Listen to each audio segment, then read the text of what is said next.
Tomatoes are the stars of our two recipes today. Ann Cox Eastis is here from Kroger with some new ways to use this summer favorite. Looking forward to this. We all love kind of a pizza type of deal, and you've got a great deal for us today. Well, this is a fresh tomato tart. And instead of using puff pastry, which I think is a little bit more difficult, I took a crescent dough sheet. You know, instead of the crescent rolls, they actually make it so it comes in a roll like this, and I just patted it out in my pan. Okay. And I did spray it with vegetable spray so it would come out real easily after it was baked.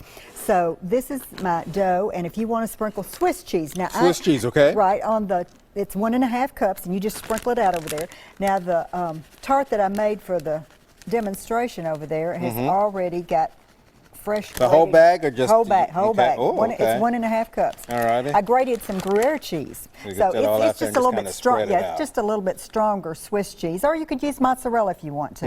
And I guess for that matter, you could use cheddar cheese. Anything would be great. Okay, then I cooked about 1/2 cup of bacon. Okay. I crumbled it up. That's anywhere from 4 to 6 slices, whichever you prefer. And of course, bacon and tomato, you can't go wrong. Oh, with this definitely not. And it's that time of the year where we all love tomatoes. Gotta save a couple. Yeah, okay, that's all. Okay, next we're going to do tomatoes. I took the Roma tomato. See the little Roma tomato right there? It's kind of a little oval tomato, and it doesn't have as many seeds or as much juice. Sometimes they call it an Italian tomato. And I made some very thin slices on about 4 Roma tomatoes, and we're going to put these on the top. So I'm going to let you start. We're going to do 3 rows. So I'm going to let you start. And here's another one, and we'll start 3 rows. And again, you want to make sure you've got it, the juice out of these are right. If you're using nice and firm tomatoes. Right. If you're using fresh tomatoes instead of like these Romas, then go ahead and make sure they're firm tomatoes, and you could even seed them to get some of the juice out if you want to. But we're making like 3 rows of this right here, and we're going to bake it in a 400-degree oven for like 20 to 25 minutes. You need to watch it periodically to make sure it's not over browning, because every oven cooks different, and it's a good idea to have an oven thermometer in your oven. I've had people ask me why their food was burning and not cooking, so that's part of it. Okay. So you can't have too many tomatoes on this.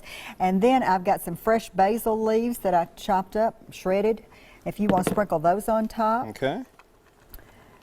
Get those on there for you. You want me to do it? Let me just start sprinkling.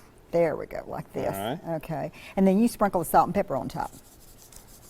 And you just got a mix of salt and pepper in this. Right, about 1/4 teaspoon of coarse ground pepper and 1/2 teaspoon of salt. Okay. And we're going to bake this at 400 degrees for 20 to 25 minutes, and this is what the finished product looks like. That's what it looks like right here. Yes, and I cut it with a pizza cutter just like you would a pizza. Okay, good. And then tell me quickly about this. That's a Mediterranean salad. I took the grape or the cherry tomatoes, or you could use fresh tomatoes just as well, and once again dice them, chop them up.